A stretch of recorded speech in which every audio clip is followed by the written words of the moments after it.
கர்த்தருடைய நாமத்துக்கு ஸ்தோத்திரம். யோசேப்பு ஒரு நல்ல தேவ மனுஷன், நமக்கு ஒரு முன்மாதிரியாய் காணப்படுகிறார்.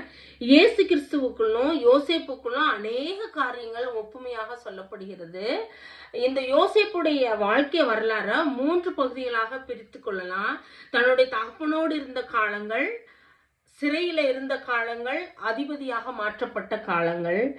யோசேப்பு தன்னுடைய சகோதரர்களாக கொடூரமாக நடத்தப்பட்டு அடிமையாக விற்கப்பட்டு எகிப்துக்கு போறார். பிற்காலங்கள்ல தன்னுடைய சகோதரர்களை பராமரிக்கிறவனாக அவர்களுடைய வாழ்க்கையில நுழைகிறத பார்க்கணும். இந்த யோசேப்பு நமக்கு ஒரு நல்ல முன்மாதிரியாக காணப்படுகிறார். அவருடைய வாழ்க்கையில் உள்ள குணநலன்கள்ல இருந்து நம்ம அநேக காரியங்களை கற்றுக்கொள்ள அழைக்கப்படுகிறோம். இந்த யோசேப்பு எப்படி தண்ணீரற்ற படுகொலியிலும் சிறைச்சாலையிலும் உண்மையும் உத்தமமாக இருந்தாரோ, அதை போலவே அவர் ராஜா அதிபதியாக மாற்றப்பட்ட பொழுதும் அதே குணநலன்களோடு இருக்கிறது பார்க்கிறோம். இந்த யோசேப்புக்குள்ளும் இயேசு கிறிஸ்துவுக்குள்ளும் கிட்டத்தட்ட 25 ஒற்றுமைகள் காணப்படுகிறது. அதுல ஒரு சில ஒற்றுமைகளை பார்க்கலாம். யோசேப்பும் இயேசுவும் 2 பேருமே பிதாவினால மிகவும் அவங்களுடைய தகப்பனால நேசிக்கப்படுகிறத பார்க்கிறோம்.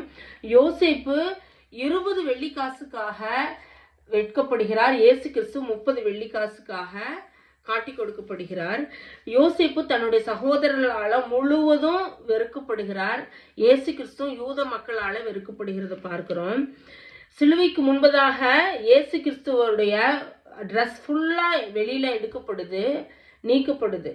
அதை போலவே யோசேப்புடைய உடைகளும் அந்த குழிக்குள்ள போடப்படுவதற்கு முன்பதாக நீக்கப்படுது. இயேசு கிறிஸ்துவை காப்பாற்றுவதற்கு பிலாத்துக்கு எல்லா ரைட்ஸும் இருந்த பொழுதும் அவர் யூதரை பிரியப்படுத்த இயேசு கிறிஸ்துவை சிலுவைக்கு அனுப்புறார். அது போலவே யோசேப்பை காப்பாற்ற ரூபனுக்கு எல்லா ரைட்ஸ் இருந்த பொழுதும் அவர் காப்பாற்றாம அவரை குழிக்குள்ள போடுகிறத பார்க்கிறோம்.